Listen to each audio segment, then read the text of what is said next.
درویش ہے، کامل ہے، مکمل ہے یہ۔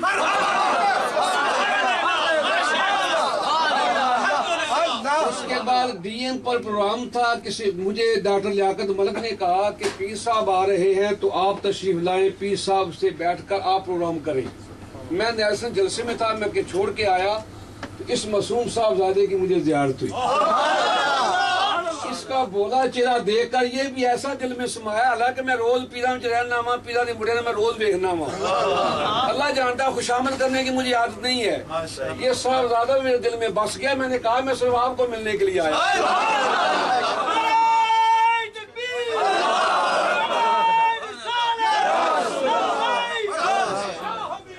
بعض دفعہ آدمی کوئی گلاں کر دے تو وہ پوریاں ہو جاندیاں نے۔ اللہ تعالیٰ یوسف میمن کو سلامت رکھے۔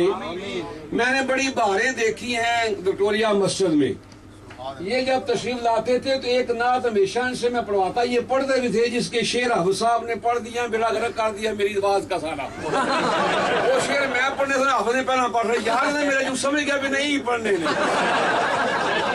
وہ ہمیشہ میں ان سے سنتا تھا، نہیں میرا آواز نہیں ہے نا، میں نہیں پڑھیں گے، ان سے سننا ہے میں نے، یہی نہ سننی ہے کہ بیڑا محمد والا یہ ہمیشہ پڑھتے تھے۔ حالانکہ یہ اردو سپیکر ہیں، پنجابی نہ کی تلک ہے، لیکن اس کے باوجود بھی یہ پڑھتے تھے کہ ہم لوگ سنتے ہیں اور ہم پنجابی داد دیتے ہیں، محبت کرتے ہیں۔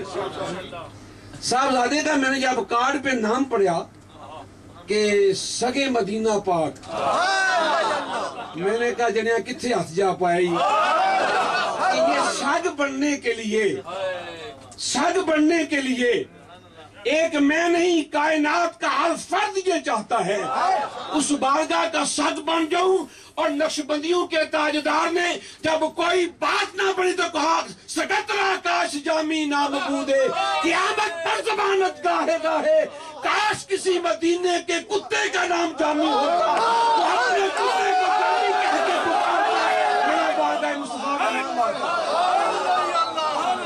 وہ جامی تو تڑپتا رہا، صبح کی باتیں نصیب سے کہتا رہا کہ نسیمہ جان بے پتہ گزر تو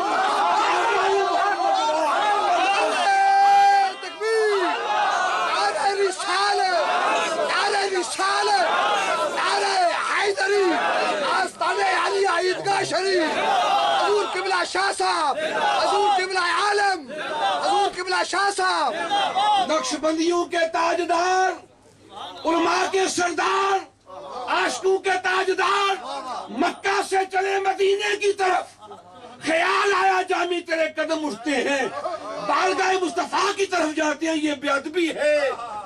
ادب گاہے است زیر آسمان از عرش نازکتر نفس کم کردہ می اجنت و با یزید اینجا، یہ بڑے ادب کی بارگاہ ہے، اتھا ادب دی جائے اللہ کوئی نہیں سکتا، محمد دے رتبے نو پا کوئی نہیں سکتا۔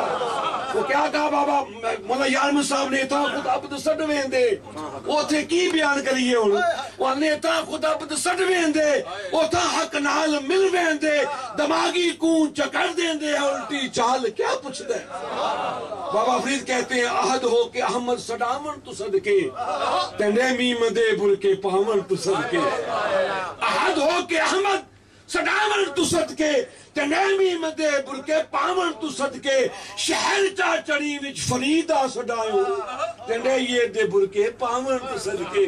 فرید یہ کر دو فرد احمد میم کا دو عہد ہو کہ احمد صدام، ایک اور بولیا پنجابی را، انہیں آکھیا رانجا روپ بٹا کے آیا کھڑی، عہد ہو کے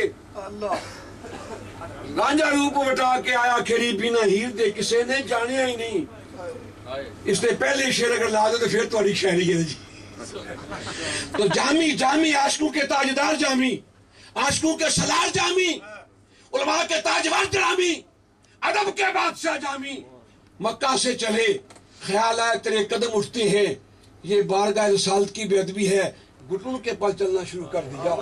جب مدینے کے قریب پہنچے تو سرکار نے اپنے کون کہتا ہے میرے آقا بے خبر ہیں، ارے بے خبر ہو جو غلاموں سے وہ مولا کیا ہے، ارے مٹ نہ جائے جو آقا پہ وہ بندہ کیا ہے۔ سرکار نے اپنے دربار سے کہا میرا ایک غلام آ رہا ہے عبد الرحمن، اسے جا کے کہہ دے میری مزار پہ نہ آئے۔ جب جامی کے پاس پیغام آیا، بے ہوش ہو کے گر چکے تھے، تڑپنے لگے کہ اتنی دور سے آیا ہوں، محبت و کیف لے کے آیا ہوں، ہوش آئی، پھر چلنا شروع کر دیا۔ دربان کو حضور نے پھر حکم دیا، پھر جامی سے جا کے پیغام کہا، پھر بے ہوش ہو گئے۔ جب تیسری بار جامی سے کہا، جامی کو آ کر کہنے لگے، غلام سے کہا دربان سے، وہ کہتا یا رسول اللہ وہ بیچارہ مسافر بعید الوطن ہے، زخمی اور بے چین، اسے مزار پہ کیوں نہیں آنے دیتے؟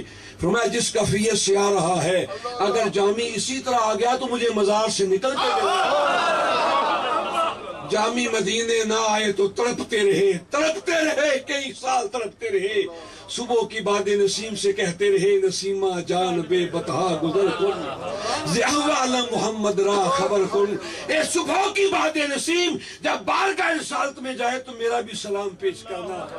جب کوئی بات نہ بنی تو پھر ہار کے کہتے ہیں، جو صاحبزادہ کہتا ہے سکترا کاش جامی نام بودے، سکترا کاش جامی نام بودے، کہ آمد بر زبانت گاہے گاہے، آمد بر زبانت گاہے گاہے، مالک اپنے کتے کو جامی کہہ کے پکارے، میرا بھی بارگاہ رسالت میں نام تو آئے۔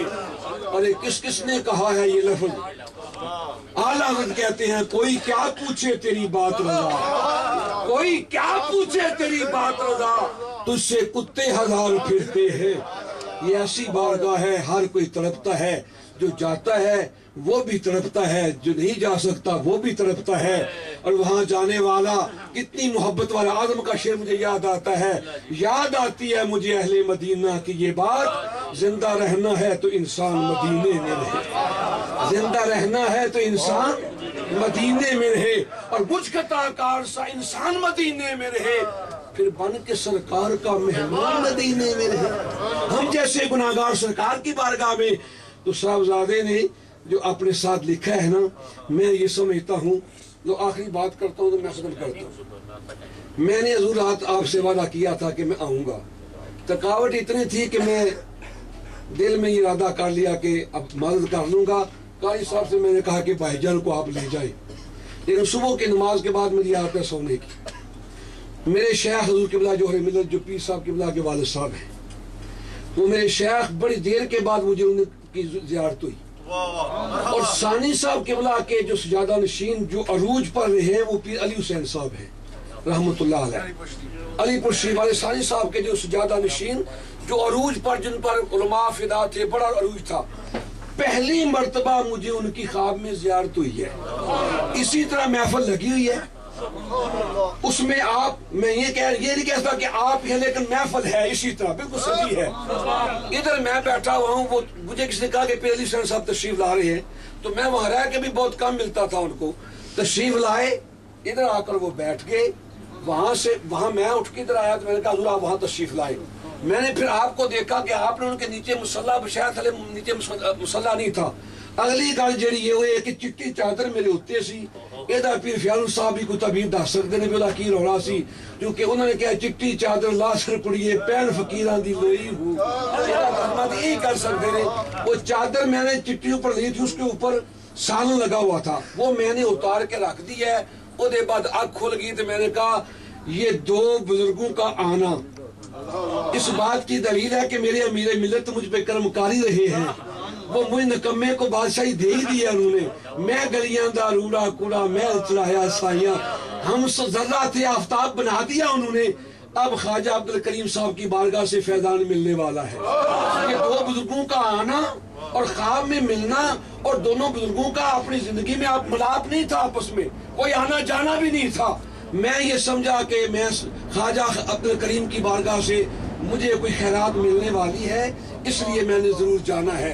صاحبزادے کا مشکور ہوں، اس کی طبیعت مجھے بہت پیاری لگتی ہے۔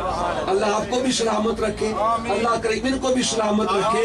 ان سدرا تو اگے جا پائے جانا نے جائے کون، اوتھے جڑیاں گلاں ہوئیاں نے سنائے کون، اتنا وقت ہی نہیں ہے۔ میں نے ایک ہی پڑھی ہے ون نجم اذا ہوا، نیچے آنے والی گل، اتنے جانے والی گل بھول جاؤ، نیچے آنے والی بات کرو آپ، کہ سرکار آئے تو خدا نے کہا مجھے چمکتے ستارے محمد کی قسم، مجھے چمکتے ستارے محمد کی قسم، جب وہ اترا تو میرے آقا کبھی ستارہ تھے جیسے کہ حدیث جبریل میں آتا ہے کہ حضور نے جبریل سے پوچھا بتا تیری عمر کتنی ہے؟ عرض کی کملی والے عمر کا پتہ نہیں، جب خدا نے میری نورانی آنکھ کھولی میں نے حجاب عظمت پر ایک ستارہ چمکتا دیکھا جو 70,000 سال تک چمکتا رہا، اسے میں نے 72,000 مرتبہ دیکھا ہے۔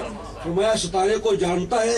عرض کی آقا جانتا تو نہیں۔ فرمایا وَتَ عزت ربی انا ذالک الکوكب، مجھے رب کی عزت کی قسم وہ ستارہ میں ہی وہ ستارہ میں ہی تھا۔ رب فرماتا ہے مجھے چمکتے ستارے محمد کی قسم۔ آخری گل اے وے آپ صاحب قبلہ علامہ اقبال دی روح آج خوش ہے تھوڑے دے پیر صاحب، بانی پاکستان، مصور پاکستان دی روح۔ علامہ نے کہا تھا دی تھی ہم نے ازاں کبھی یورپ کے کلیساؤں کی، یہ علامہ نے کہا تھا۔ آپ سب وہ ہیں جنہوں نے دی ہے، بولے جنہوں نے۔ پھر علامہ نے کہا تھا دشت دشت دریا بھی نہ چھوڑے ہم نے، یہ سب آپ نے حد کر دی ہے، حد ہی کر دی ہے۔ پھر علامہ کہتا ہے کہ خیمہ افلاک